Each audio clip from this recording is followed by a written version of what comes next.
The name of the movie is Animal. The first thing we see is a group of people running through a nighttime forest. One of them cries in terror, and the terrifying roar of the beast follows them, making them fearful as they continue to flee for their life. Barbara is violently slain by the beast as she stumbles and is taken behind a tree. Her friends Douglas, Carl, and Vicky watch the horrific sight. Later, the scene shifts to a group of young people traveling in a car. Jeff and his girlfriend Mandy are among them. Alyssa, Jeff's sister, and her boyfriend Matt, as well as with them Sean, makes a side trip. They were speaking a little inside the car when Alyssa told them to continue on a road that cuts through the forest. Ahead on the detour, they saw a sign that said, "Road closed." Jeff pulls up, lets everyone out to see the obstruction in front of them, and says, the forest is undergoing environmental restoration, but he knows this is really a front to hide future ancient tree logging. The group is dejected, thinking the trip is over, and Jeff is irritated, but Mandy comforts him. Since they have nowhere else to go, they initially decide to camp there, but Alyssa says she used to camp there with her family, so they get ready to gather their belongings and walk because the car can't pass. The group wants to leave quickly, but Melanie is conceited, so they all wait for her to touch up her makeup.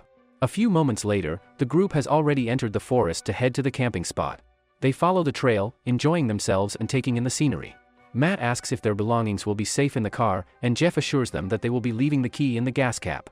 Jeff responds that the ranger cautioned that animals may have come to this region owing to destruction in the deeper forest, and that is why the spray is there for protection. When Sean inquires about the purpose of the spray, Sean makes a joke about how spray won't protect them from the grizzly bear's savagery if it can confront them. The group keeps going, oblivious to the large wolf's horribly murdered corpse by the side of the trail. The group hasn't arrived at their destination yet, and when Alyssa notices that the sun is going to set, she gets worried. Jeff and his sister talk about what to do because Jeff accidentally led them astray, thinking they would enjoy it. Matt, in the meantime, leaves the group to relieve himself and discovers a backpack. He picks it up and hears the sound of breaking trees, but he ignores it and walks back to his friends. Matt goes back to the others and shows Sean what he discovered later that night. The group hikes on with the help of flashlights, and Mandy is upset with Jeff for being so careless that they ended up practically lost in the forest. Mandy notices something strange in the foliage near a hole, so she goes to investigate. When she finds bloodstains, something in her screams, causing the group to rush to her. They see the horrifying scene of body parts suddenly, and they become terrified and run to find a high place to call the ranger. However, on the way, they come across a creature eat rises, revealing itself to be a monstrous humanoid with large, sharp teeth, an alien-like head, and a body resembling a werewolf. The group flees in terror at what they have just witnessed, and Sean falls, leaving his backpack behind. The beast picks the youth up, and they remain together and seek cover behind a rock, watching the surrounding forest. Fortunately, they find a nearby house in the middle of the forest, where Jeff asks his two friends to take the girls there while he diverts the creature in the forest by promising to return soon. When Jeff switches on his flashlight and turns to face the monster, it attacks him swiftly, tearing out his organs and murdering him. When he sees this, his friends can only flee to the house, where they knock frantically until the homeowners let them in. Mandy is almost pulled away, but the homeowners scare the creature away with fire.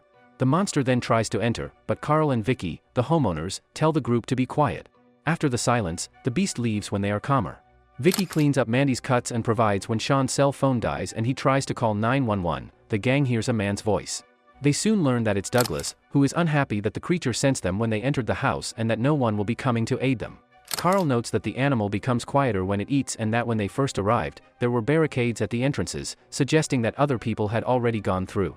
Nevertheless, there is an entrance through the basement, which almost brought them to their demise, but they were able to shut the door. Carl claims that the beast appears to be familiar with the area and has an insatiable appetite.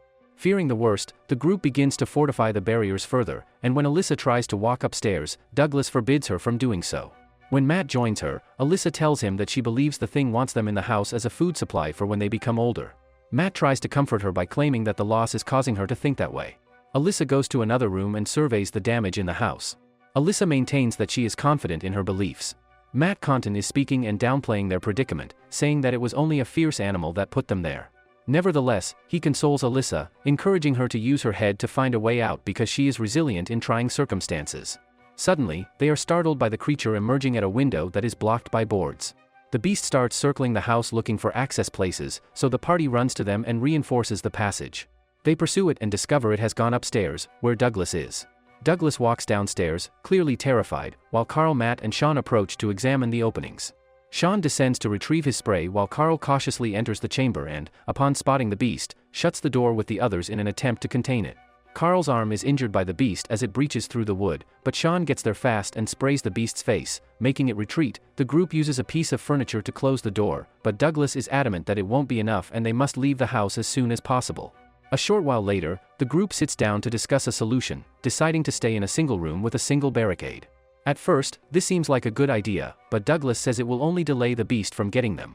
The group decides this is a suitable course of action because emergency services has promised to send help, but Douglas tosses his phone, claiming they told him the same thing.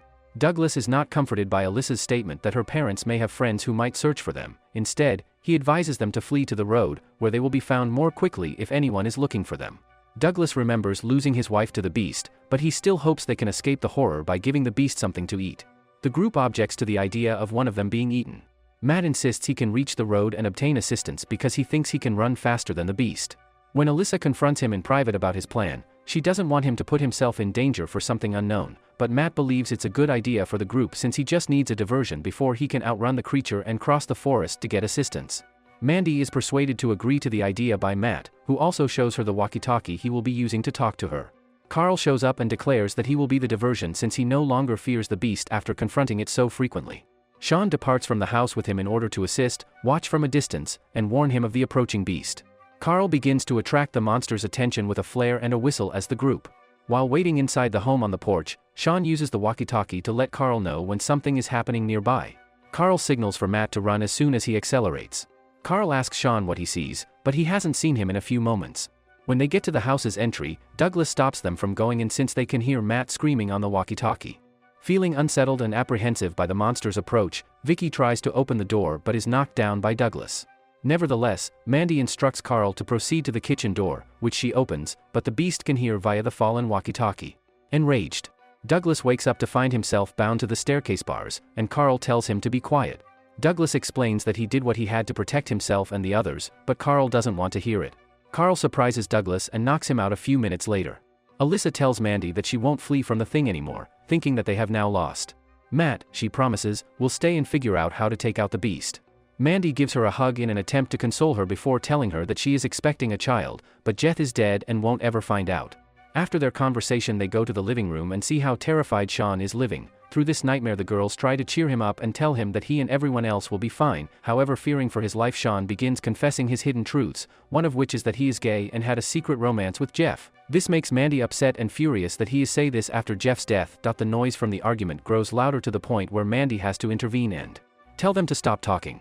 A walkie-talkie begins to emit signals, but when the group tries to communicate, they only hear beeps, which further confuses and worries them. In another room, another walkie-talkie begins to emit the same signals, and when the group goes to find it, they discover it is in the basement. They decide to go down there together, armed with objects, but Sean and Vicky stay behind. The group descends to the basement and finds Matt's severely injured body. Suddenly, the creature emerges from the darkness, and Carl attacks it to give the others time to escape the basement, but sadly, Matt does not return alive. Vicky, grieving, muses over her loss as the others in the living room attempt to save Matt, who is hurt and losing strength. Matt reveals that there are two creatures, which makes the group even more alarmed. Douglas suggests using Matt as bait so the group can flee, but Alyssa suggests that since they know the beast wants to get in to catch them, they should set a trap, imprison the monster inside, and then set it on fire. Douglas says he will assist her and accepts the proposal. Then, while he is dying, Sean releases the bindings. After Matt confesses his love to Alyssa, the insane and disturbed Douglas uses a piece of wood to kill him. He insults everyone, saying he had to do it in order to survive. He then drags the dead body to the door to place it outside, but the monster surprises him by bursting through the wooden barrier and beginning to eat him alive. Realizing that the creature is occupied, the remaining group gathers some belongings and goes to the basement to retrieve some cans of kerosene. When the creature stops eating and investigates the noise, Alyssa and Mandy spread the fuel. When the creature reaches the basement door, where the party is hiding, Alyssa is not visible and she starts her plan to cage the beast in the room, add more fuel, and light it on fire. As the group from the basement heads outside, Mandy goes back to get Vicky, who is staring at her deceased husband. Sean screams in terror and then goes silent, indicating that he has been killed. When Mandy tries to leave with Vicky, the widow suddenly stops at the exit door, her stomach beginning to bleed. The monster was struck by the flames, causing it to thrash and scream in pain before dying. The second creature that Mandy finds kills Vicky. Terrified, Mandy flees and finds Alyssa. It's already dawn, and the two girls flee for their lives. The beast follows them, and not far ahead, Mandy trips and falls. Sadly, Alyssa doesn't have time to help her, so the beast attacks Alyssa, starting a deadly attack that leaves her as the only survivor.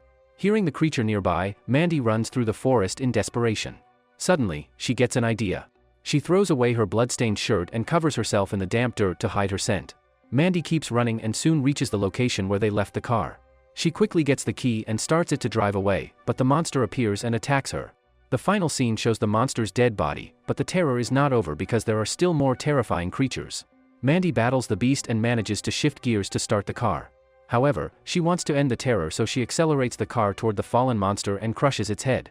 After that, she turns around and leaves the forest, remembering her friends who were killed by the terrifying creature. If you want interesting movie recaps, like, share, and subscribe to follow us for more movie recaps.